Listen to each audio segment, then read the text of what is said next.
Hello everyone, welcome to another simple tutorial of Windows 11. So in this video, I'm going to show you how to download and install Instagram app in your Windows 11 PC or laptop here. So to download it, first of all, you need to go to the start menu here.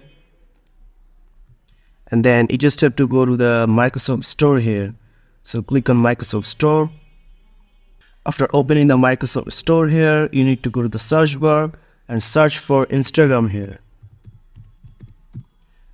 Then tap enter, and here you will find the Instagram application here. So what you need to do is just click on get here, and it will start to download and install the Instagram application on your Windows 11 PC or laptop here. So as you can see, it's showing starting download.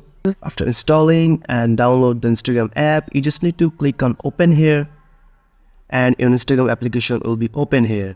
So what you need to do is just log in your Instagram account and start to use Instagram in your Windows 11 PC or laptop here. So that's it guys, this is how you download and install Instagram app in your PC or laptop. So if you found this video helpful, please subscribe to this channel and thank you for watching.